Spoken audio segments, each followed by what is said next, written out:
के लिए, राष्ट्र के लिए सदैव समर्पित रहेंगे। फिर मुख में राम होगा और बगल में भी राम होगा। और वो राम को हमारे संतों ने क्या कहा? रमन्ति योगिनः यस्मिन् इति रामा, कि जिसमें योगी संत महर्षि सब रमन करते हैं वो राम है। वो आत्मा भी राम है।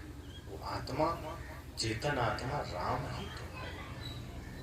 तभी तो हमारे महापुरुषों ने बड़े ही गहराई से, बड़े ही बारीकी से कहा कि जब तक मन के विकार नहीं मिटेंगे, जब तक मन के कलुषित भावनाएं नहीं मिटेगी, हृदय में राम प्रकट नहीं होंगे।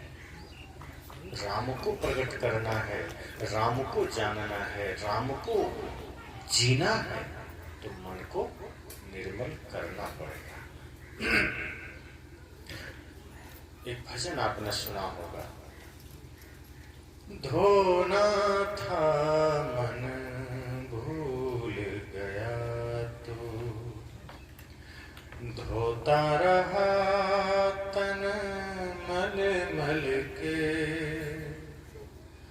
घर का ईश्वर भूल गया तो, तीर्थ करता चल चल के, धोना था मन भूल गया तो। क्या कहा? मन को धोना था। अब आदमी कई बार सोचता है कि बाल्टी में पानी लाए, कपड़े धो लिए, तौलिया धो लिया, और कोई कपड़ा है जो सब धो लिया, मन को कैसे धो? ये तो समझ में नहीं आता है। कोई बाहर कपड़ा तो है कि इसको धो ले, कैसे धो? और समस्या यही है कि धोना मन को ही। कपड़ा तो बाहरी चीज है, असली तो मन है। मन को कैसे धोना है? कहाँ धोना है? कैसे धुलेगा? कौन धोएगा? कोई धोबी है जो मन को धो दे? तो संतों ने कहा, साहब ने कहा, गुरु धोबी शिष्य का, कि गुरु ही धोबी है और शिष्य कपड़ा है। अर्थात अगर मन को धोना है तो सत्संग में धुलेगा। ये सत्संग वो गंगा है जहां मन धुलता है। बाहर के पानी से आपके कपड़े धुल जाएंगे, शरीर धुल जाएंगे, पर मन के विकार, मन की गंदगी सत्संग रूपी गंगा में धुलेगी। और जब गंगा में, इस सत्संग में हम डुबकी लगाएंगे तो मन विकारों से मुक्त होगा। और जब मन विकारों से मुक्त होगा तो राम आपको मिल जाएंगे। इसलिए राम ने कहा भी है, निर्मल मन जन सो मणि पावा, मोहि कपट छल छिद्र न भावा। कई लोग राम जी के पीछे दौड़ रहे थे। कोई कुछ दिन उपवास कर रखा था, कोई तपस्या कर रहा था, कोई कुछ हठ योग कर रहा था, लेकिन कोई माता का अपमान करके आया था, कोई पिता से झगड़ा करके आया था, कोई मांस खा के आया था। लोगों को बताया जाता है कि तुम मांस खाओ, मछली खाओ, अंडा खाओ, माता से लड़ो, भाई से लड़ो, कोई बात नहीं, राम का नाम लो, कल्याण हो जाए। तो ऐसा ही काम करके राम के पीछे दौड़े जा रहा था।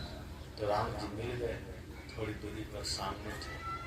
कहा, क्यों मेरे पीछे आ रहे हैं? उन लोगों ने कहा, आप ही को तो पाना चाहते हैं। ये पूरी दुनिया राम के पीछे भाग रही है, हम भी आ रहे हैं, हम आपको पाना चाहते हैं। राम जी ने कहा, मुझे तो नहीं पा सकोगे।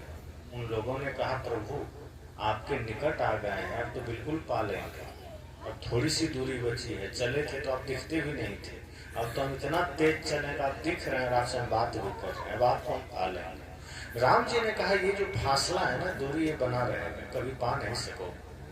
अब ये लोग निराश हो गए। कहा, इतनी तपस्या किए हैं, इतना सब कुछ किए हैं आपको पाने के लिए, आप कहते हैं नहीं पा सकेंगे, तो कौन पा सकता है आपको? तब राम जी ने कहा, निर्मल मन जन सो मणि पावा। कहा, जिसका मन निर्मल है वो मुझे पा लेगा, उसको मेरे पास दौड़ने की जरूरत, वो जहां है मैं वहीं मिल जाऊंगा। शबरी का मन निर्मल था, कहीं जाना पड़ा, राम खुद द्वार पर आ गए।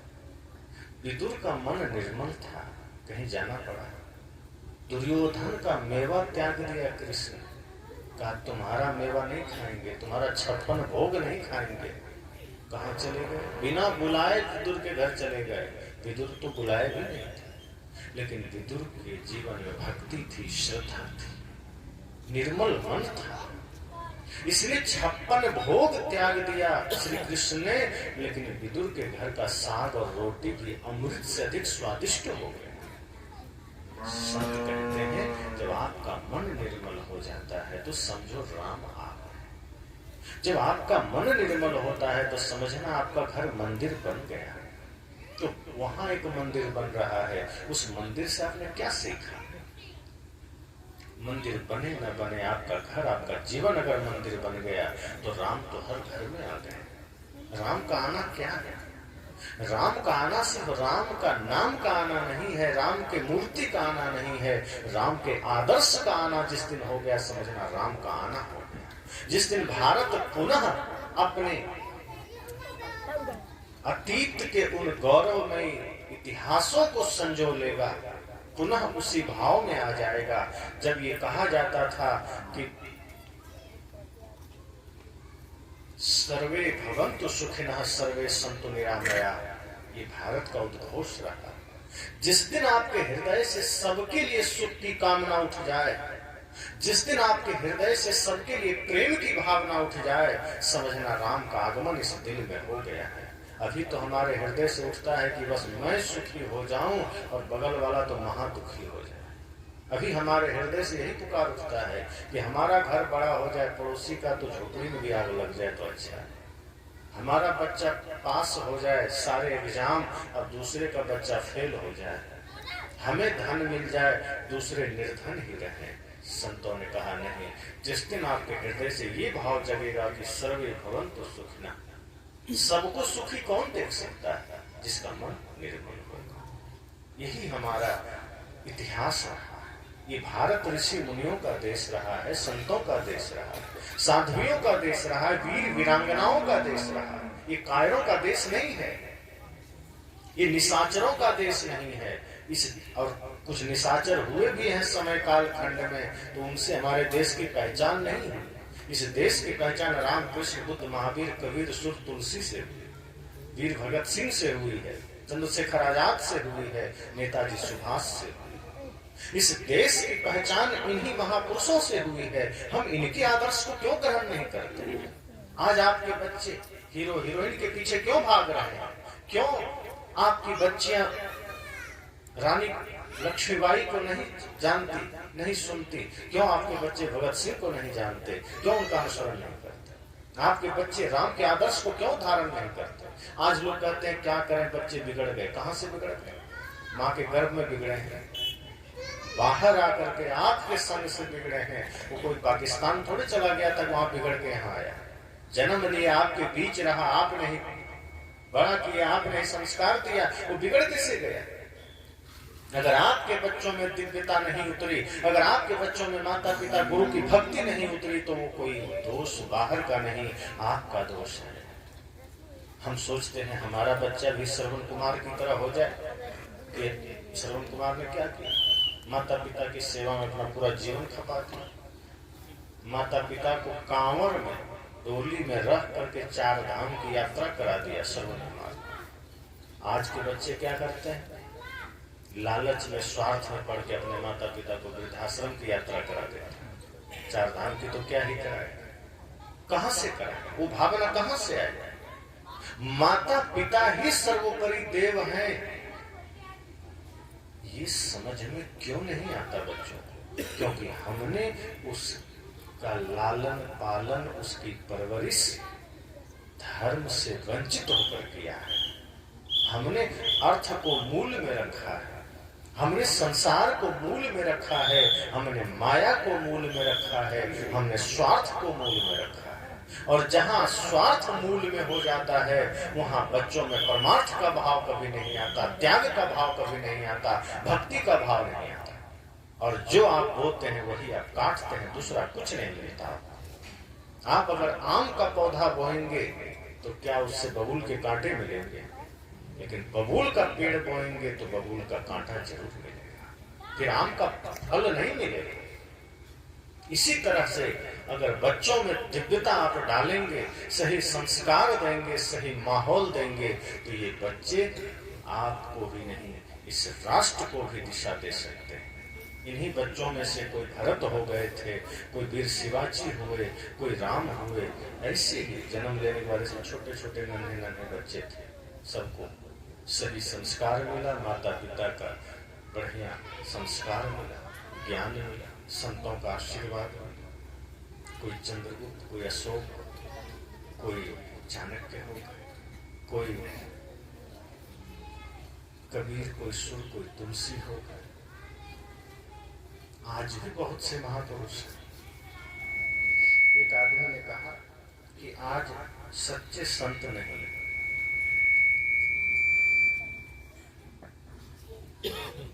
लोगों ने कहा आज सच्चे संत नहीं, नकली, कोई असली नहीं। अब इस पर विचार करिए। आदमी अपनी कमियों को नहीं देखता। संत असली हो कि नकली हो, ज्ञान तो सबका असली है। मान लीजिए कोई नकली ही बोल तो सत्संग ही रहा हो, अगर वो कहता है कि माता पिता का सम्मान करो, मांस मछली छोड़ दो, सबसे प्रेम रखो, भाई से प्रेम रखो, तो ये बात गलत है क्या? अगर कोई नकली ही बोला है तो आपके लिए तो असली है वो संत, वो विचार। संत को रहने दीजिए नकली, उसका देह से आपको क्या लेना देना? आपको उसके ज्ञान से लेना देना है। आप दुकान पर जाते हैं मिठाई खरीदने, तब मिठाई के बारे में जानते हैं कि मिठाई बढ़िया है कि नहीं, कि हलवाई का पूरा डिटेल निकालते हैं, हलवाई कैसा है निकालते हैं क्या? कि नहीं, पहले हलवाई के बारे में जानेंगे, अगर ये सही होगा तभी मिठाई लेंगे। क्या लेना देना, वो मिठाई बेच रहा है, लेते हैं, खाते हैं, मन आपका भर गया, हो गया। अगर कोई मिठाई के दुकान पर चोरे बैठ के अगर मिठाई बेच रहा है, आप क्या करते हैं? मिठाई लेके चल देते हैं। कोई दुष्टात्मा बेच रहा है, लेके चल देता है। मिठाई से मतलब रखिए, कहाँ है, कौन है, किस, उसका पिता कौन है, उसका गांव क्या है, उसका कैरेक्टर सर्टिफिकेट आपको निकालने क्या जरूरत है? और एक बात और ध्यान रखिए, असली का ही नकली होता है। अगर असली है तभी नकली चल रहा है, अगर असली होगा ही नहीं तो नकली किसका बनेगा? नकली ऐसे बन जाएगा। असली नोट है तभी तो उसका नकली नोट बाजार में आया है। इसका मतलब असली भी कहीं है, उसी का नकली आज चल रहा है। तो उस असली का खोजिए, वो आपका काम है कि असली तक पहुंचना है। लेकिन ये कह देना कि असली संत ही नहीं है, ये नकली कहां से आया? असली है तभी उसका डुप्लीकेट आया है ना। डुप्लीकेट किसका आया?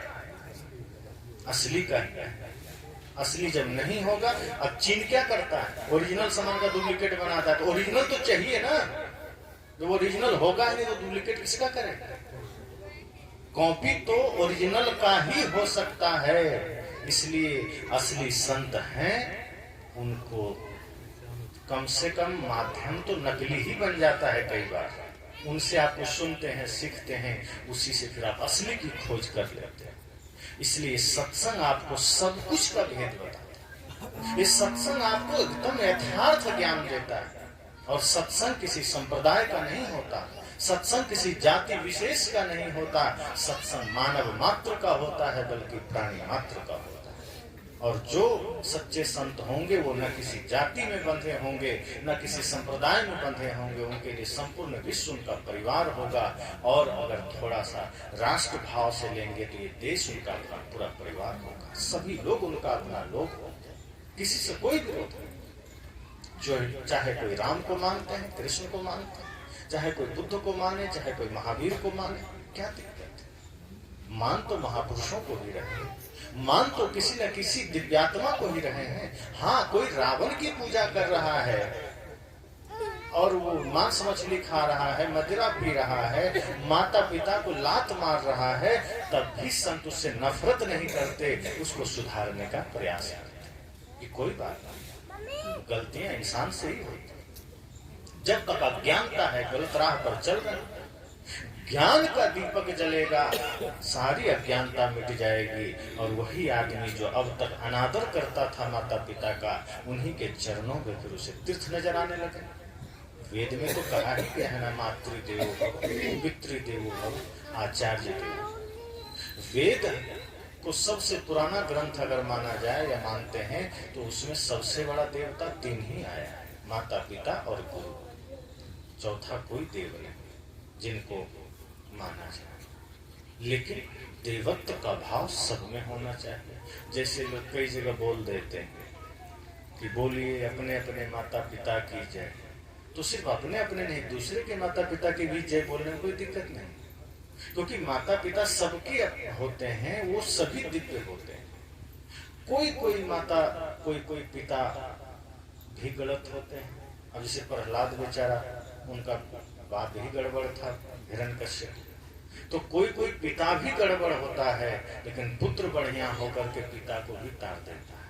और कोई कोई पिता बढ़िया है, पुत्र भटक जाता है। महात्मा गांधी जी के पुत्रों के बारे में कहा जाता है शराबी जुगाड़ी थे, भटके हुए थे, गांधी जी इतने महात्मा। तो ये अपवाद होता है। नियमतः ये होता है कि माँ बाप अगर दिव्य हैं, संस्कारी हैं, तो बच्चे भी सही मार्ग पर चलते हैं। और ये सारा बोध आपको सत्संग से मिलता है। तो ये पहला दिन का सत्संग है। और सत्संग चाहे थोड़ी ही देर का, सत्संग सदैव जागृति लाता है, चेतना को जगाता है। सच्चे संत आपको ये कभी नहीं कहेंगे कि तुम बस सत्संग सुन लो मुक्ति मिल जाएगी। सत्संग मुक्ति नहीं देता, सत्संग मुक्ति का मार्ग देता है। सत्संग आपको पापों से मुक्ति नहीं देता है। सत्संग ना पाप करने की सलाह और पुण्य अर्जित कैसे होगा इसका ज्ञान देता है। ऐसे भी कुछ ढोंगी लोग होते हैं, हर जगह होते हैं, हर जगह, यहाँ ही नहीं संपूर्ण दुनिया में, जो आपको ऐसे ऐसे चीजों में उलझा देंगे कि आप सही कर्म करना ही भूल जाएंगे। अब अगर कोई आपको कह दे कि आपको नशा छोड़ने की जरूरत ही नहीं है, आपको भाई के साथ जो भी आप कर रहे हैं वो सब करते रहिए, वो भी छोड़ने की जरूरत नहीं है। जैसा लड़ाई कर रहे हैं करिए, भाई का हक मारिए, जमीन छीन लीजिए, माता पिता को गाली दीजिए, बस एक काम करना, रोज एक बार मंदिर में जाके ओम नमः शिवाय बोल देना, सारा पाप वहां खत्म कर देंगे। अब सोचिए ऐसा संभव है? ये होगा? जिस वेद में माता पिता को, गुरु को देवता कहा गया, उसका अपमान करेंगे। जिस गीता में, महाभारत में आहार शुद्धि की बात कही गई, आप वो आहार बिगाड़ लेंगे। अगर आपका खान पान बिगड़ जाएगा तो कैसे मुक्ति मिल जाएगी? मैं अक्सर एक उदाहरण देता हूँ महाभारत में, अन्न की बात, भोजन की बात आती है तो मैंने कहा कि श्री कृष्ण दुर्योधन का अन्न त्यागा। क्या कहा? कि तुम्हारे अन्न में अहंकार की गंध है, तुम्हारे अन्न में पाप का अन्न है, और ये पाप और अहंकार का अन्न हम नहीं खाते। हम तो शुद्ध प्रेम, भक्ति और श्रद्धा समाहित भोजन करते हैं, वो चाहे सूखी रोटी।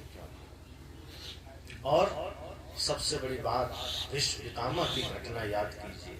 मैं कहा करता हूं कि जब बाणों की सैया पर वो लेटे थे, अर्जुन के बाण से घायल होकर के, अनगिनत बाण शरीर में, तो युद्ध दिन भर चलता था और शाम को लोग उनसे मिलने जाते थे। सभी लोग उनसे मिलते थे। उसी क्रम में एक दिन द्रौपदी भी चली गई। तो द्रौपदी ने शिष्टाचार बस प्रणाम किया और कहा पितामह प्रणाम। भीष्म पितामह ने कहा सौभाग्यवती भवा। द्रौपदी को गुस्सा आ गया। उसने कहा आपके मुख से यह आशीर्वाद शोभा नहीं देता। कहा क्या हुआ? वैसे मैं तुम्हारा भाव समझ गया, पर क्यों इतना नाराज? द्रौपदी ने कहा आप जैसे महारथी, आप जैसे वीर, आप जैसे पराक्रमी महापुरुष उस कुरु राज के सभा में बैठा था, और आपके आंखों के सामने मेरे मेरा चीरहरण होता रहा, मेरा वस्त्र खींचा गया दुष्ट दुशासन और दुर्योधन के द्वारा, और आप देखते रहे। आप वहां बैठे थे, आप चाहते आपके एक इशारे पर यह सब रुक सकता था। आपका सामर्थ्य के सामने कुछ भी नहीं था। वो आप सिर्फ कड़ी आंखों से देख देते तो शायद मेरा ये वस्त्र हरण ना होता, लेकिन आप जैसे महारथी के होते हुए बाकी को तो मैं नहीं याद कर रही, लेकिन आपको मैं जान रही हूं कि आप क्या हैं। आप गंगा पुत्र भीष्म हैं, देवता भी आपसे कांपते हैं। आप जैसे महापुरुष, आप जैसा ज्ञानी वहां बैठा था और आपके होते मेरा वस्त्र खींचा गया। और आज आप मुझे सौभाग्यवती का आशीर्वाद दे रहे हैं। जब आपका बल मेरी रक्षा न कर सका, आपका ज्ञान मेरे स्मिता न बचा सका, तो आज किस मुख से आप सौभाग्यवती का आशीर्वाद दे रहे हैं। संत कहते हैं कि अगर आप अपने भीतर के सामर्थ्य, अपने शक्ति को जागृत रखेंगे तो फिर आपका बल किसी निर्बल का काम बनेगा, फिर आपकी शक्ति किसी बेसहारे का सहारा बनेगी, वरना आपका बल बेकार है। द्रौपदी ने कहा उस दिन आपका बल कहाँ गया, उस दिन आपका ज्ञान कहाँ गया, उस दिन आपकी शक्ति कहाँ गई। विश्व पितामह ने बड़ी गजब की बात कही। उन्होंने कहा पुत्री मुझे क्षमा करना, ये बिल्कुल ठीक कह रहे, मेरे होते तुम्हारा वस्त्र हरण हुआ, मैं बैठा था, ये मेरे लिए सबसे बड़ा पाप का दिन था। शायद उसकी सजा मुझे जरूर मिलेगी और मिल रही है। लेकिन एक बात बता दूं कि अगर मैं धर्म का साथ न दे पाया, मैं तुम्हारी रक्षा न कर पाया, तो इसका इतना सा कारण है कि तब मैं दुर्योधन के शिविर में था और दुर्योधन के पाप का अन्न खा रहा था और मैं भी पाप का भागीदार बन रहा था।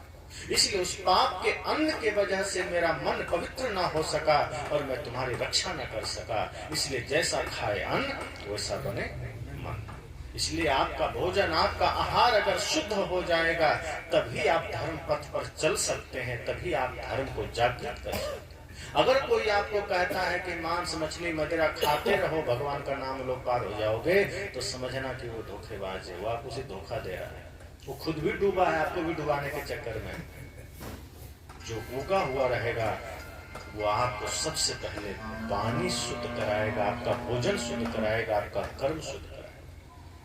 बिना कर्म की पवित्रता के अगर सिर्फ पाप करते हुए सिर्फ नाम लेने से कोई पार हो जाए, तो गीता का ज्ञान तो फिर फालतू। गीता पढ़ लीजिए, सब जगह आहार शुद्धि, मन शुद्धि, वाचा शुद्धि, कर्म शुद्धि की बात लिखी गई। क्यों लिखी गई? रामायण पढ़ लीजिए, वेद पढ़ लीजिए, उपनिषद पढ़ लीजिए, सब में मन शुद्धि की बात है, सब में आत्म संयम की बात है, सब में चरित्र सुधार की बात है। फिर तो सारे ग्रंथ फालतू हो गए। लेकिन कुछ लोग इससे भी ऊपर बढ़ जाता है कि नहीं कुछ नहीं करना है, हम गारंटी लेते हैं। कभी कभी तो लगता हो सकता है अपना अलग कहीं स्वर्ग बना लिया होगा, सबको वहीं भेज देगा।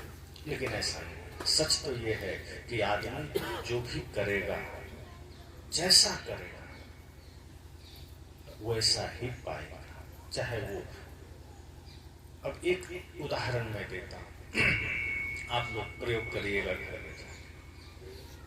खूब ओम नमः शिवाय और गायत्री मंत्र पढ़िएगा 1 घंटा। उसके बाद एक बबूल का पेड़ लगा दीजिए और 2-4-5 साल के बाद अगर आम का फल उससे आ जाए तो फिर मैं समझ जाऊंगा कि मंत्र में पावर था। क्योंकि मंत्र भले आपने सही से पढ़ा है, पर कर्म आपने सही नहीं किया। अगर मंत्र के साथ साथ कर्म भी सही कर देंगे तो फिर बात बन जाएगी। और आप अगर मंत्र पढ़ के, यज्ञ करके, हवन करके, नाम जप करके बबूल का पेड़ लगाए हैं तो आम कभी नहीं मिलेगा। लेकिन बिना मंत्र जप के आम का पेड़ लगा दीजिए तो आपको आम का फल मिलेगा। खेत में अगर आपने गेहूं बोया है तो धान नहीं काट सकते। अगर आपने गलत कर्म किया है तो कोई नाम जप से ठीक नहीं हो सकता। हाँ, नाम जप से एक काम हो सकता है। अगर आप सच में निष्ठा पूर्वक कोई भी नाम जपते हैं, अगर समर्पण से जपते हैं, तो क्षण भर के लिए मन में शांति आ सकती है, मन स्थिर हो सकता है, मन एकाग्र हो सकता है। इतना ही उसका प्रभाव। जैसे कुछ लोग तो नाम जप को भी अब ड्यूटी समझ के लेते हैं। किसी को गुरु ने कह दिया राम राम जपो, या गुरु नाम लो, या सतनाम जपो, या सदगुरुए नमः कहो, सदगुरु शरणम कहो, ओम नमः शिवाय कहो, तो आज आदमी उसको भी एकदम नियम से और ड्यूटी समझ के करता है। राम राम राम राम मुख में चल रहा है, इधर चिंता चल रही है, दुकान पर क्या हो रहा होगा, खेत में क्या हो रहा होगा, बच्चे कहाँ होंगे, पड़ोसी पता नहीं क्या प्लान बना रहा है। दो चार आदमी हंस दिया, राम राम चल रहा है, देख लिया कोई हंस दिया, अब पता नहीं मेरे ऊपर क्यों हंस दिया, अब टेंशन हो रहा है, मुख में राम राम राम। इसका मतलब वो राम से मुख में चल, राम भीतर उतरा नहीं। जब राम राम कहें तो इतनी एकाग्रता से आप कहिए, वो सारी चेतना मन सब राम के नाम में केंद्रित हो जाए। फिर देखिए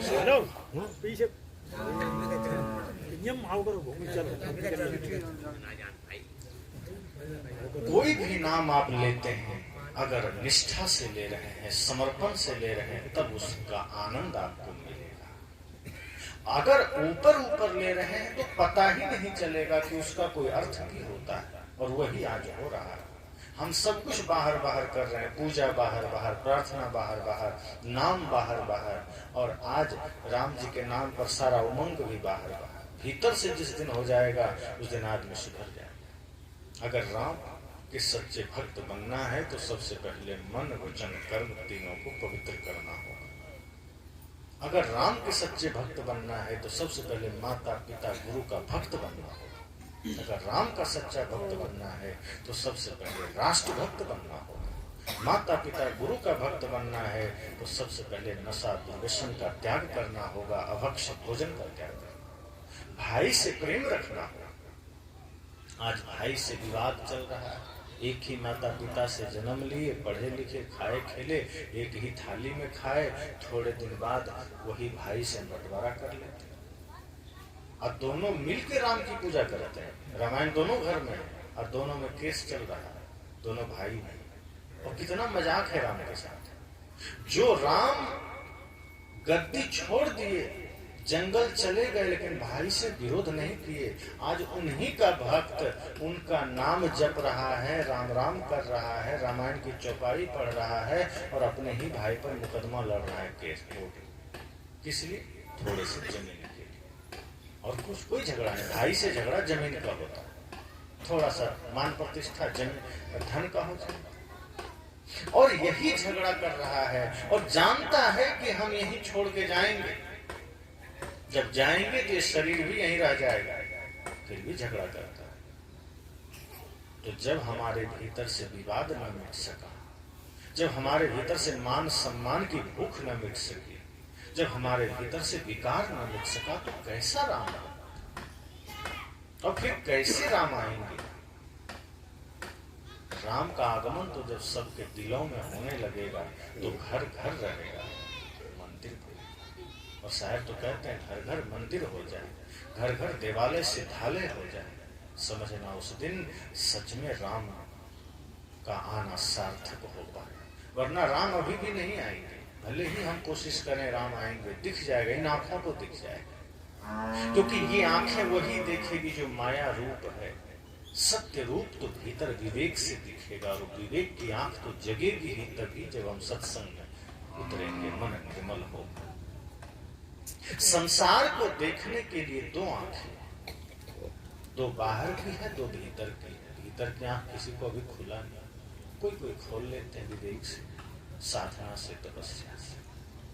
और जिनकी विवेक की आंख खुल जाती है वो सत्य को भली भांति देख पाते हैं, जगत को देख पाते हैं। और बाहर से हम उतना ही देखते हैं जितना माया हमें दिखाना चाहता है, मन हमें जितना दिखाना चाहता है, और हम बाहर की आंखों से सदैव असत्य देखते हैं, सत्य नहीं देखते, सपना देखते हैं। अब सामने देखिए, कैमरा लगा है, इसमें क्या देख रहे हैं? जैसा मैं हूं वैसा ही उसमें आ रहा है, एकदम हूबहू एग्जैक्ट। क्यों? क्योंकि वो बाहर की तस्वीर ले रहा है, वो भीतर की नहीं ले रहा। लेकिन इसी मोबाइल को हटा के यहाँ एक्सरे मशीन रख दिया जाए, फिर कैसा आएगा? जैसा हम है वैसा उसमें नहीं आएगा, भूत की तरह आएगा, कंकाल। आदमी देख के डर जाएगा। क्योंकि एक्सरे मशीन बाहर का तस्वीर नहीं लेता, वो भीतर का लेता है। दिखता तो बाहर ही है, उसके सामने खड़े होते हैं तो ऐसा थोड़ा है कि एक्सरे मशीन को हम खा जाएंगे अंदर जाके ले, उसके सामने भी यही आंख नाक कान दिखेगा। एक मशीन ऐसा है जिसके सामने हम खड़े हुए तो बाहर का लेके दिखा दिया, और एक के सामने खड़े हुए तो भीतर का लेके दिखा दिया। बाहर देखते हुए भी वो बाहर नहीं देखा, वो भीतर देखा। ऐसे ही जब ज्ञान जग जाता है, जब विवेक की आंख जग जाती है, तो संसार को देखते हुए हम संसार को नहीं देखते, संसार के उस पार देखते हैं, माया के उस पार देखते हैं। क्योंकि संसार तो बड़ा मनोरम दिखता है, चारों तरफ लोभ लालच छल प्रपंच का पसारा दिखता है। कभी मन यहाँ भटक गया, कभी उसमें भटक गया, किसी का रूप देखा उसी में लट्टू हो गया, किसी का बढ़िया धन देखा उसी में लट्टू हो गया, किसी का गाड़ी देखा उसी के पीछे मन भागने लगा, किसी का बढ़िया मोबाइल, किसी का बढ़िया वस्त्र, किसी का बढ़िया शरीर, मन भागने लगा। लेकिन जब विवेक की आंख से हम देखते हैं तो सब कुछ के पीछे का सत्य हमको दिख जाता है, फिर मन नहीं भागता।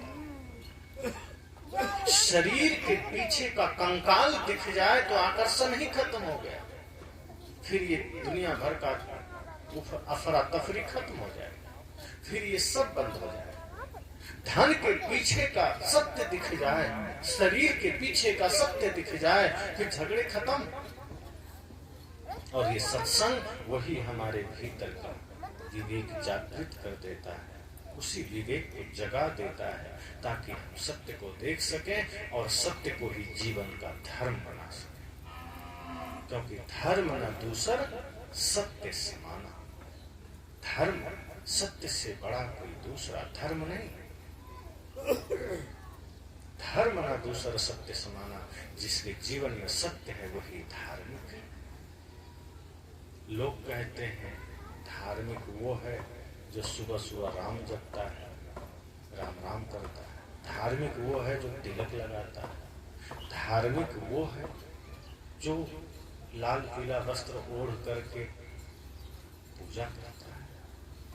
पर गोस्वामी जी तो कहते हैं धर्म न दूसर सत्य समान, या फिर परम धर्म श्रुति विदित अहिंसा, कि या तो जो अहिंसा और सत्य दोनों को धारण कर लिया, दया को धारण कर लिया, तो ये दया सत्य अहिंसा प्रेम सबसे बड़ा धर्म, और जो इसको धारण कर लिया वो सबसे बड़ा धर्म। अब सोच लीजिए, वस्त्र महत्वपूर्ण नहीं, तिलक महत्वपूर्ण नहीं, महत्वपूर्ण क्या है? आचरण। अगर आचरण सही हो गया तो हम धार्मिक हो गए, और सच्चा धार्मिक वही है जिसके जीवन में सत्य है, प्रेम करुणा। तो मैंने कहा कि सत्संग हमारे जीवन को जागृत करता है, हमारे जीवन की चेतना को जगा देता है, हमारे विवेक को जगा देता है। फिर राम कृष्ण बुद्ध महावीर कृष्ण कबीर सुकरात जो भी महापुरुष हैं, फिर उनके चरित्र को, उनके आदर्श को हम अपने जीवन में उतारने लगते हैं। और अगर आज राम जी की पूजा हो रही है, उनके चित्र को हम पूज रहे हैं, तो उसके पीछे क्या कारण है? कि उनका चरित्र महान है। किसी का चरित्र जब महान हो जाता है तो चित्र पूजनीय हो जाता है। और इससे शिक्षा क्या मिलती है? कि हम भी अपना चरित्र महान करें, हम भी उसके उन महापुरुषों के चरित्र को अपना चरित्र बनाएं।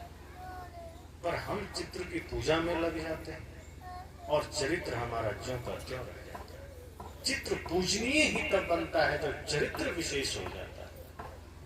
जब चरित्र महान हो जाएगा तो चित्र पूजनीय हो जाता है, फिर आप लोगों के लिए प्रेरणा बन जाते हैं, आदर्श बन जाते हैं। और ये सत्संग यही कोशिश करता है। सत्संग मतलब सत्य का संग, जहाँ सत्य का संग, जहाँ कोई झूठ, जहाँ कोई बंटवारा, मेरा तेरा में कोई बांटने का भाव नहीं, कुछ बनाने का भाव है। कई जगह लोग कहते हैं मुझे अपना शिष्य बना लीजिए। हम कहते हैं मैं कभी किसी को शिष्य नहीं बनाता, मैं मित्र बना लेता हूं। अब किसी की भावना है मुझे गुरु मान लेते हैं, वो उनकी बात है, पर हम अपने मन में ये भाव रखते हैं कि मेरे मित्र हैं, सहयोगी हैं, साथी। क्योंकि मैं तो चाहता हूं जो मेरे पास आए हैं मुझसे भी श्रेष्ठ बन जाए, वो शिष्य बन के ना रहे।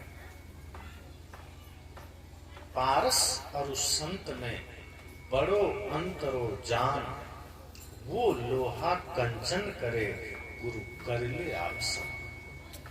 मतलब एक पारस पत्थर होता है, आप सबने नाम सुना है, उसके बारे में कहा जाता है कि अगर वो लोहा में छुआ दिए तो लोहा सोना बन जाता है। साहब कहते हैं पारस और उस संत में बड़ो अंतरो जान, पारस और संत में बड़ा अंतर है। कुछ लोग कहते हैं संत भी पारस होते हैं, किसी को हाथ लगा देते हैं, किसी को शिक्षा देते हैं तो वो आदमी भी सोना बन जाता है। पर सदगुरु कबीर कहते हैं नहीं, अंतर है, दोनों एक जैसा है। लोगों ने कहा क्यों? साहब ने कहा पारस पत्थर से लोहा का स्पर्श होने से वो सोना बनता है, पारस थोड़े बनता है।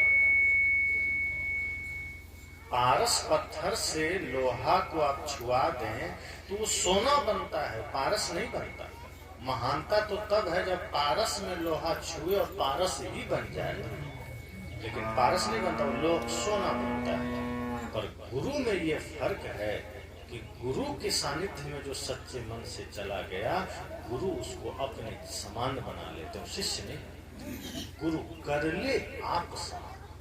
गुरु उनके भीतर भी वही गुरुत्व जागृत कर देते हैं, वही ज्ञान जागृत कर देते हैं, वही शक्ति वही सामर्थ्य जागृत कर देते हैं। इसलिए गुरु में बड़ा भेद है।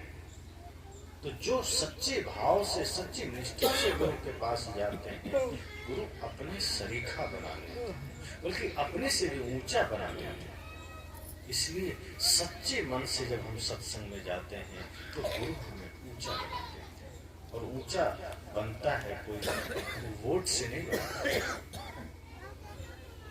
कोई वोट दे करके सरपंच बना देगा, प्रधान बना देगा, विधायक बना देगा, सांसद बना देगा, पर वोट देके कोई धर्मात्मा नहीं बना सकता, भक्त नहीं बना सकता, संत नहीं बना सकता। अब संत का भी चुनाव होने लगे कि चलो इस गांव का आदमी जिसको वोट दिया वही सच्चा संत माना जाएगा, ये हो। कोई धनपति आदमी आएगा 1-1 करोड़ बांट देगा, वही संत बन जाएगा। संत पद में होते ही नहीं, संत आचरण में होता है। जिसका आचरण बड़ा है वो स्वाभाविक संत होगा। जिसका ज्ञान, जिसका आचरण, जिसका विचार बड़ा है वो संत होगा। वोट से संत नहीं बनता। वोट से, सपोर्ट से बाहरी पद प्रतिष्ठा मिला करते हैं, तो भीतर का साम्राज्य, भीतर का आनंद, परम आनंद, शांति ये अपनी साधना से मिलती है, ये तप से मिलती है। और जब हम तप करते हैं, गुरु भक्ति करते हैं, गुरु के सानिध्य में जाके साधना करते हैं, तो ऑटोमेटिक बिना वोट के ही हम अपने साधना, अपने तप से उच्च स्थिति पर पहुंच जाते हैं। इसलिए मैंने कहा कि सत्संग आपके भीतर की आंख को जगाता है, जिससे कि सत्य सत्य को देख सके, जिससे कि हम इस नश्वर शरीर में रहकर, इस नश्वर संसार में रहकर, स्वप्नवत संसार में रहकर हम सबसे मित्रता का भाव रख सकें, सबसे प्रेम का भाव रख सकें और अपने भाई के साथ प्रेम रख सकें, माता पिता का सम्मान कर सकें। कि जब संसार से जाना ही है तो बैर का बोझा लाद के क्यों जाना, लड़ाई का गठरी बांध कर क्यों जाना। जिस चीज को छोड़ जाना है तो अच्छा छाप छोड़ के जाना है, कुछ अच्छा करके जाना है। हम जीवन भर नफरत में बिता देते हैं, शिकायतों में बिता देते हैं, निंदा में बिता देते हैं, एक दूसरे में दोष देखने में बिता देते हैं, और अंत में यही सब गठरी हमारे साथ जाती है। साहब कहते हैं अच्छी बात है, जिस जगत से जाना है वहां से पाप की गठरी लाद के मत जाओ। ऐसा बनाइए स्वयं को कि पुण्य की गठरी साथ जा सके, ज्ञान का खजाना साथ जा सके, और आपका प्रभाव, आपका आदर्श आपके बच्चों पर पड़ सके।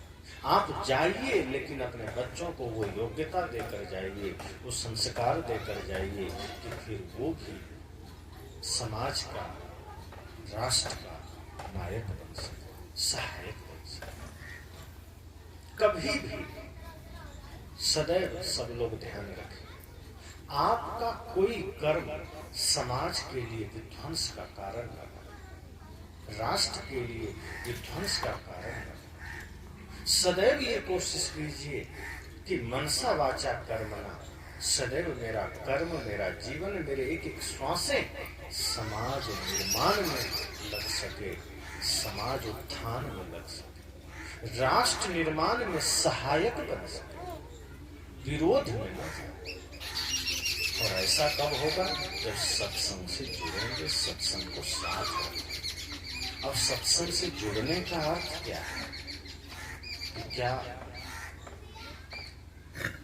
गुरु से गले में माला ले ली तो सत्संग से जुड़ गए क्या? माला से जुड़, सत्संग से जुड़ना तब होगा जब मन सत हो जाए, जब ज्ञान हमारे विचारों में उतर जाए। ट्रेनिंग पहले जरूरी है, शिक्षा पहले जरूरी है, दीक्षा बाद की चीज है। पटना में था एक आदमी आया, कहा मुझे दीक्षा चाहिए। तो मैंने कहा ठीक है, आप कितने दिन से विचार बनाए हैं दीक्षा का? तो उन्होंने कहा 2-3 महीने से मैं आपको सुन रहा हूँ, तब से मेरी इच्छा है कि मैं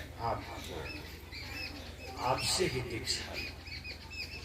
मैं कहा ठीक है, अगर ऐसा मन आपका मजबूत है, विचार मजबूत है, तो सुबह 8 बजे का समय रहेगा, मैं फ्री रहूँगा, आप आइए, फिर आपको माला दिया जाएगा। तो उन्होंने कहा माला हमेशा पहनना पड़ेगा?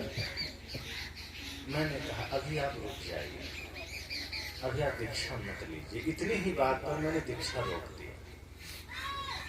उन्होंने कहा क्यों? मैं कहा जब सवाल पैदा हो गया कि माला हमेशा पहनना पड़ेगा, क्या इसका मतलब आपकी तैयारी पूरी नहीं? गुरु का दिया हुआ प्रसाद अगर किंतु लेकिन परंतु में आ गया, मतलब आपकी तैयारी अधूरी है, फिर आप दीक्षा के पात्र हैं। इसका मतलब अभी आप शिक्षा के पात्र हैं, अभी आप शिक्षा और लीजिए।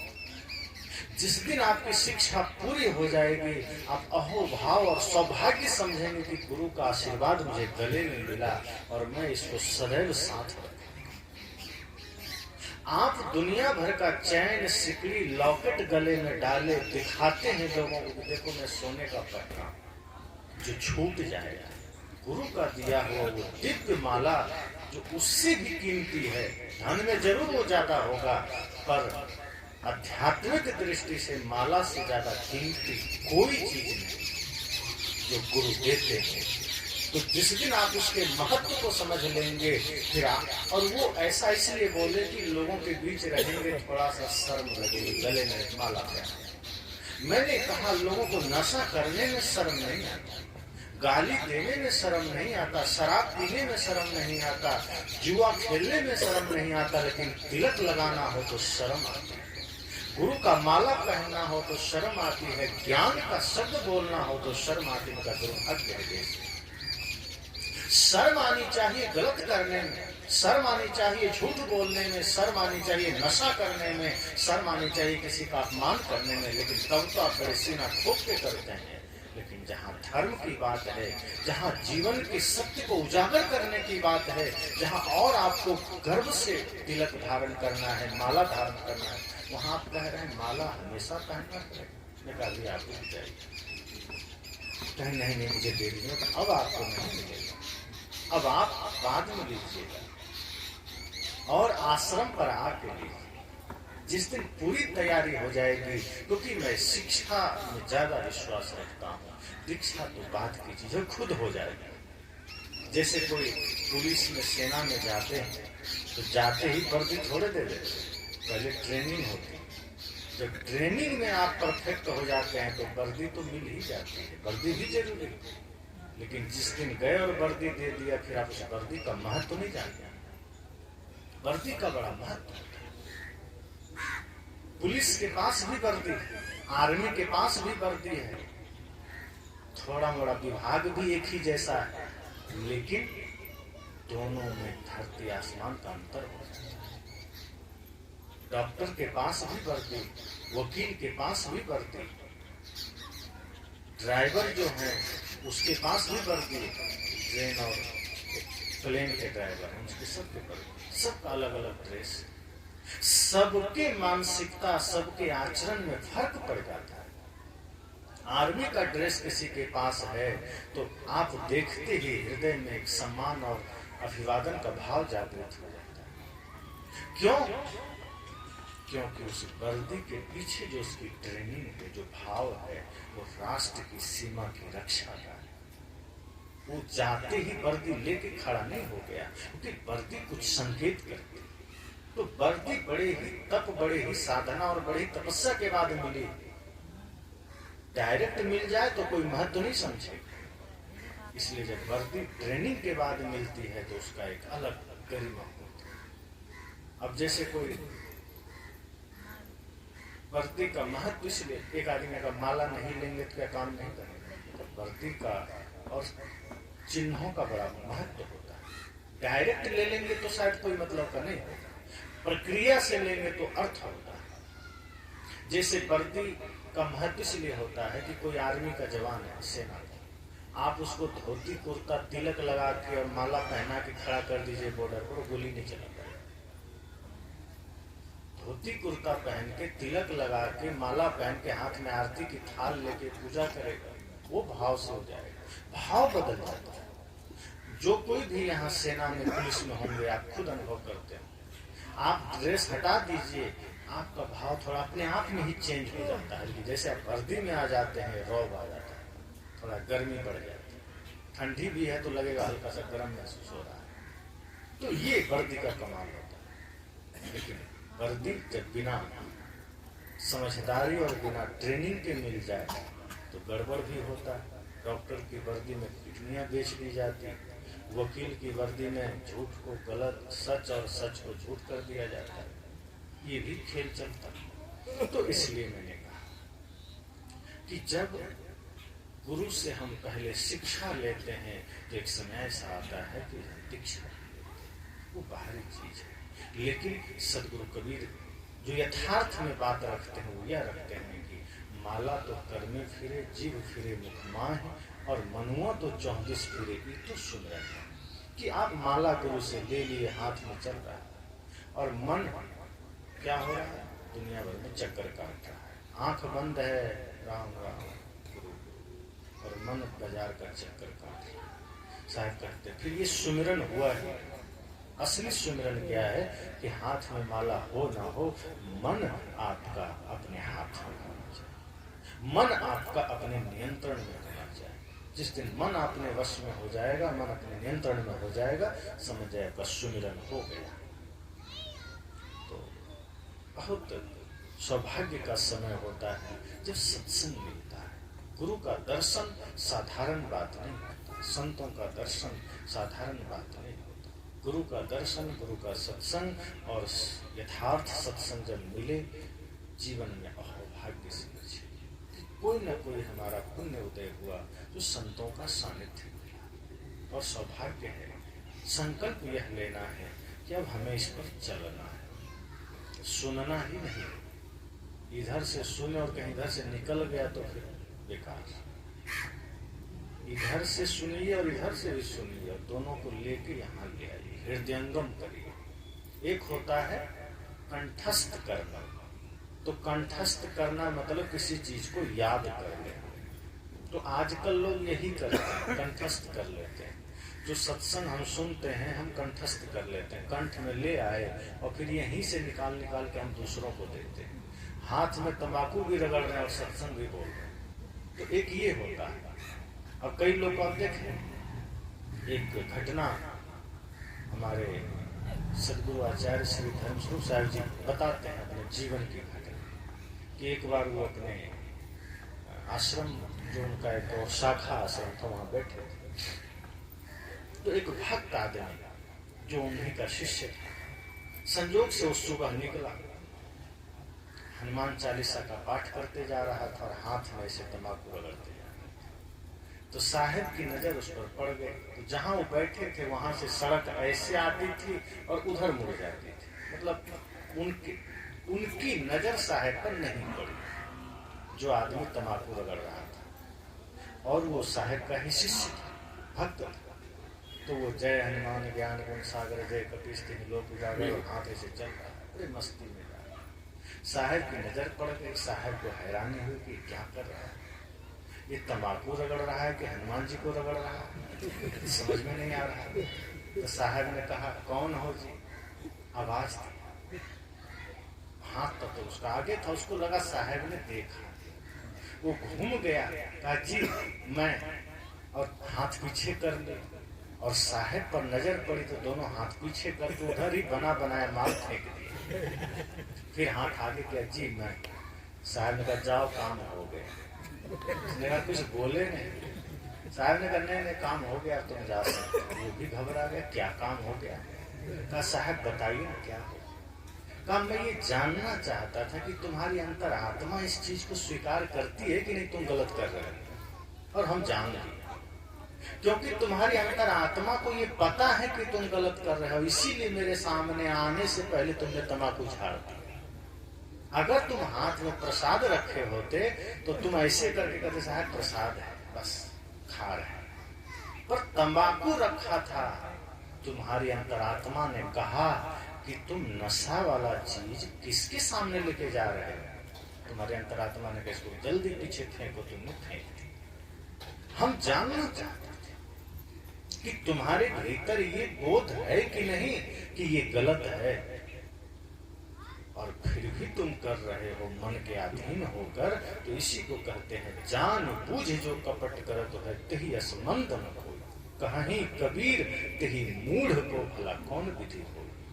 कि अगर तुम्हारी अंतरात्मा जान रही है कि तंबाकू खाना बुरा है, फिर क्यों खा रहे हो। तुम्हारी अंतरात्मा जान रही है शराब गलत है, फिर क्यों पी रहे हो। तो साहब ने कहा कि तुम्हारे भीतर की चेतना जगी है, भीतर की चेतना, लेकिन वो सुसुप्त अवस्था में हल्की सी जगी है कि तुमने मर्यादा किया मेरा। बस इतना तुमने ध्यान रखा कि महापुरुष हैं, संत हैं, के सामने तंबाकू नहीं खाना है, तुमने फेंक दिया। पर तुम ये भूल गए कि हनुमान जी जैसा पवित्र आदमी का तुम तंबाकू के साथ रगड़ रहे। तुम नाम भी जप रहे, तंबाकू भी रगड़ रहे, तुम तो उन्हीं को रगड़ रहे हो। ये अपमान है। तुम उनका नाम लेके मांस काट रहे हो, तुम उनका नाम लेके पाठ कर रहे हो, तुम उनका नाम लेके फिर हत्या कर रहे हो, तुम उनका नाम लेके लड़ाई झगड़ा कर रहे हो। हाँ, ये पाप है, ये मत करो। इस तरह से संत हमें जागृत करते हैं। तो ये सत्संग थोड़ा ही क्यों ना हो, पर हमें जगाता है, हमें बोध कराता है। सच्चे अर्थों में सत्संग यही है। और हम सब यही चेष्टा करें कि जब संतों के दर्शन, संतों के सत्संग में बैठे तो वे निस्वार्थ भाव, निष्कपट भाव कि बस कल तक जीवन में क्या था अंधकार, वो कल तक पर छोड़ दीजिए। आज हमारे जीवन में ज्ञान का उजाला होना चाहिए। आज हमारे जीवन में ज्ञान का प्रकाश होना चाहिए। आज यहाँ से जाइए तो एक परिवर्तन लेकर जाइए, एक बदलाव लेकर जाइए अपने जीवन, अपने मन, अपने वाणी, अपने वचनों, अपने कर्मों। अगर आप यहाँ से परिवर्तन, एक बदलाव लेकर जा सके तो सच में आप यहाँ से सत्संगी होकर जाएंगे, आप धार्मिक होकर जाएंगे। वरना धर्म और सत्संग वैसा ही होगा जैसे मुख में राम बगल में छुरी। फिर हम भी वही कर कि बाहर बाहर सत्संग है, भीतर कपट है, कि बाहर बाहर भगवान का नाम है और मन में स्वकपट का कपट जाल है। बाहर बाहर भगवान की पूजा है और भीतर मंथरा की चाल है। बाहर बाहर देवता की पूजा है और भीतर दानवों का जीवन है। तब समस्या हो जाएगी। इसलिए अगर सच में राम को अपने हृदय में बुलाना है, राम का आगमन होना है, तो उनके आदर्शों को लाइए, उनके चरित्र को लाइए, उनके ज्ञान को लाइए, उनके प्रेम को लाइए। वो प्रेम जो भाई भाई में अटूट प्रेम बन सके, वो प्रेम जो आपके घर को मंदिर बना सके। और जब वो नहीं है तो राम की पूजा फिर पाखंड से ज्यादा कुछ भी नहीं। फिर कृष्ण की पूजा सिवाय पाखंड के कुछ भी नहीं। अगर कोई कृष्ण को मानते हैं, बहुत लोग कहते हैं हम तो कृष्ण भगवान को पूजते हैं, हम तो उनके वंशज हैं, और वो भर भर मुंह मांस खाते हैं। अब सच में देखिए तो कंस के भक्त हैं वो, लेकिन नाम अपना कृष्ण से जोड़ते हैं। अब जो कंस का भोजन कर रहे हैं, राक्षस का भोजन कर रहे हैं, जो राक्षस वाला जीवन जी रहे हैं, वो भी कहते हैं हम तो कृष्ण के वंशज और भक्त हैं। ये गलत बात। भगवान कृष्ण की पवित्रता, भगवान कृष्ण का आदर्श जब हमारे जीवन में उतरेगा तो फिर कोई कहना नहीं पड़ेगा आप हैं कृष्ण भक्त। कृष्ण भक्त का मतलब क्या है? जो अपने भीतर के सारे कषायों को निकाल सके, जो अपने भीतर के सारे विकारों को निकाल सके, जो सिर्फ प्रेम की मधुर वंशी बजाए, जिसके लिए अपने हो या पराये सबके लिए हो न्याय। देखो कदम तुम्हारे हरगिज न डगमगाए, रास्ते बड़े कठिन हैं चलना संभल संभल के, इंसाफ की डगर पे बच्चों दिखाओ चल के। जो ये भाव लेकर चलता है वही कृष्ण भक्त बन जाता है। पिता महान है इस बात को लेकर बच्चा महान नहीं हो जाता। बच्चे को अपनी महानता दिखानी पड़ती है। गुरु महान है, उनसे दीक्षा लेकर शिष्य महान नहीं हो जाता, शिष्य को तप करना पड़ता है। उसी तरह कृष्ण भगवान के वंश में जन्म लेने से कोई कृष्ण नहीं हो जाते, उनका भक्त नहीं हो जाते। राम जी की पूजा करने से कोई राम नहीं बन जाते, उनका कोई भक्त नहीं बन जाता। उसके लिए वैसी तपस्या, वैसा जीवन, वैसा आचरण, वैसा व्यवहार करना पड़ेगा। पाप काटने के लिए मंत्र नहीं जपना है, पाप काटने के लिए पाप नहीं करना है, पुण्य करना है। जब तक पाप करना रुकेगा नहीं तब तक पाप कटेगा। एक तरफ ये सोचें कि नहीं पाप करते जा रहे हैं, पाप काटने की कथा भी करवा रहे हैं। बहुत से कथाएं आज होती हैं, पाप काटने वाली कथाएं, दुख नाशक कथा, विपत्ति नाशक कथा, धन वर्षा कथा, तमाम कथाएं आज चलती है। और बहुत से लोग हमारे समाज में जो कथाएं करवाते हैं कि आपका सारा पाप कट जाए, तो वो कभी नहीं कहते कि पाप रोकना पहले पड़ेगा। जैसे आप सबके छत पर टंकी है, मोटर से कनेक्ट है, आप टंकी को खाली करना चाहते हैं और उधर कोई मोटर चला दिया और आप इधर टंकी खाली कर रहे हैं, होगा खाली? मोटर का पानी भी उसमें आ रहा है और आप इधर नल भी खोले हुए हैं, तो क्या होगा? आप जितना पानी निकाल रहे हैं उतना वापस टंकी में उधर से भर रहा है।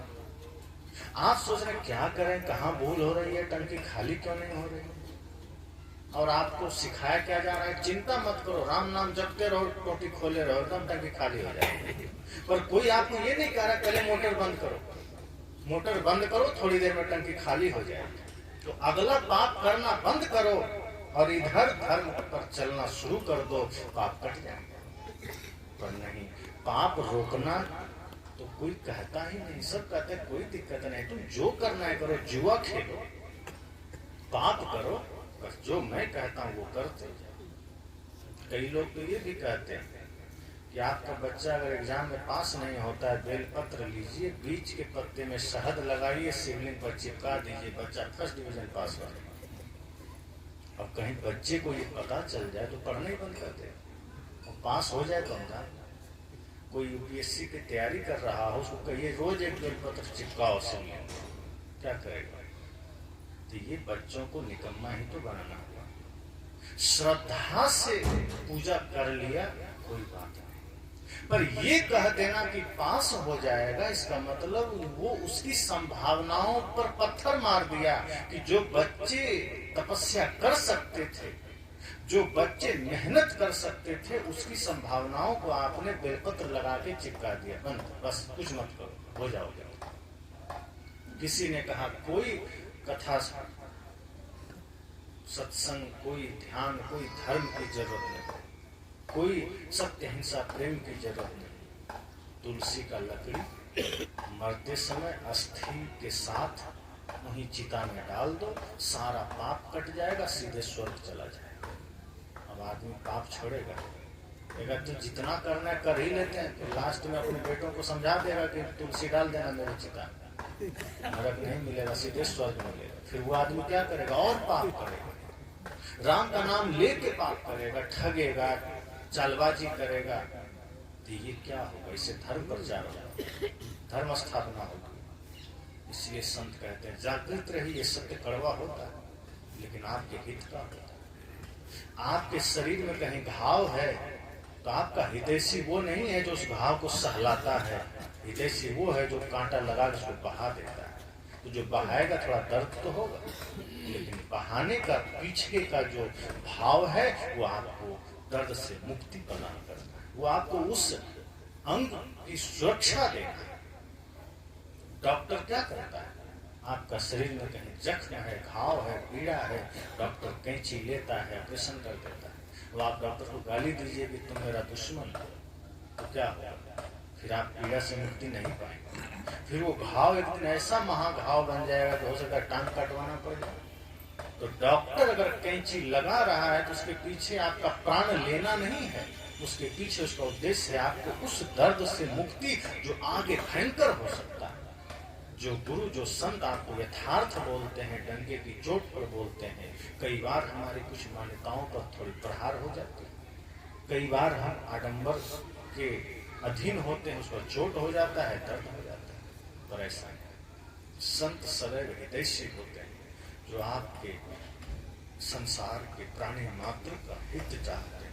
इसलिए सदगुरु कबीर हमारा हित चाहते हैं कि आप अपने कर्मों को जब सुधार लेंगे, अपने मन को पवित्र कर लेंगे, तो समझ जाइए कि आपकी सेवा, आपकी पूजा, आपकी तपस्या हो गई, आपका यज्ञ हो गया। और सिर्फ बाहर यज्ञ चलता रहे और कर्म सही नहीं किया तो कोई यज्ञ नहीं हुआ, कोई सत्संग। यही सत्संग चल रहा है। एक बालक यहाँ से संकल्प ले कि आज से हम माता पिता की सेवा करेंगे, तो माता पिता भी खुश होंगे और उसका मन भी पवित्र हो जाएगा और वो भी धर्म का ध्वज थाम लेगा। लेकिन एक बालक संकल्प ले कि हम माता पिता के फोटो पर अगरबत्ती घुमाएंगे और माता पिता को रोज एक लात मारेंगे, तो अगरबत्ती तो घुमाया लेकिन वो जुआ खेल रहा है, शराब पी रहा है, लड़ाई कर रहा है, माता पिता को लात भी मार रहा है, तो माता पिता उसको आशीर्वाद देंगे? नहीं देंगे। पर एक जो आज्ञा पालन कर रहा है, जो उनके आदर्शों की रक्षा कर रहा है, जो उनकी मर्यादा की रक्षा कर रहा है, जो कुल के गरिमा का ध्यान रख रहा है, माता पिता ही नहीं समाज भी उससे खुश होगा। तो असली पूजा, असली सत्संग वही कर रहा है जो अपने मन को निर्मल बना लिया है, जो अपने मन को पवित्र बना लिया है, जो अपने कर्म को शुद्ध बना लिया है और जो मानवता की सेवा में लग गया है। वही धर्म का सच्चा राही है, सच्चा पथिक है। इसलिए बड़े ही भाव से, बड़े ही समर्पण के साथ, श्रद्धा के साथ सत्संग को हृदय में धारण कीजिए। ये जीवन दोबारा नहीं मिलेगा, बड़ी कीमत है इसकी। संतों ने इसलिए कहा है, बड़े भाग्य मानुष तन पावा, सुर दुर्लभ सत्य ग्रंथन का। बहुत बड़ी बात है। गोस्वामी जी ने क्या कहा, बड़े भाग्य मानुष तन पावा। इसका अर्थ कि बड़े ही भाग्य से मनुष्य तन मिला, और ऐसा मनुष्य तन है जो देवताओं को भी दुर्लभ, मतलब देवता भी तरसते हैं हमको ये मनुष्य शरीर मिल जाए। पर जरा विचार करिए कि कोई आदमी अगर जुआ खेल रहा है, हिंसा कर रहा है, मांस मछली खा रहा है, माता पिता से झगड़ा कर रहा है, तो क्या ये कह सकते हैं कि बड़े भाग्य से मनुष्य शरीर मिला? क्या उसके लिए शरीर भाग्य से मिला? क्या उसके लिए फिर दुर्भाग्य ही है जो इतना पाप कर रहा है?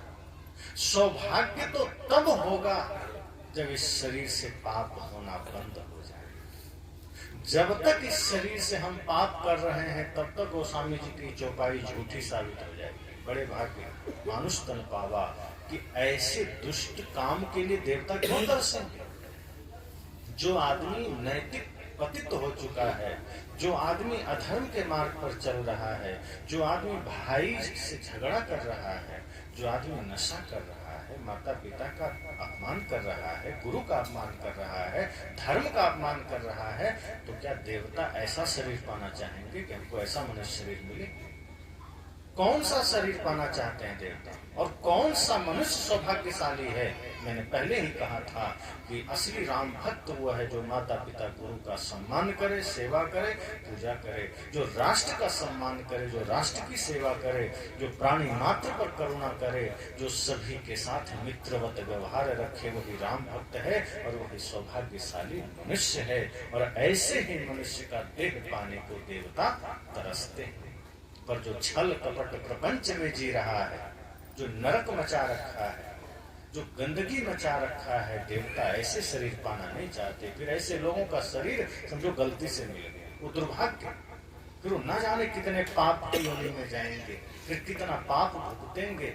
आगे भयंकर पापों से बचना है और इस जीवन में भी पाप से बचना है तो धर्म ध्वज को थामिए, सत्य हिंसा प्रेम करुणा को धारण कीजिए। कोशिश कीजिए कि सबके प्रति मैत्री का भाव स्थापित हो सके, सबके प्रति प्रेम का भाव स्थापित हो सके, श्रद्धा और भक्ति का भाव हृदय में स्थापित हो सके, तभी ये सत्संग सार्थक है।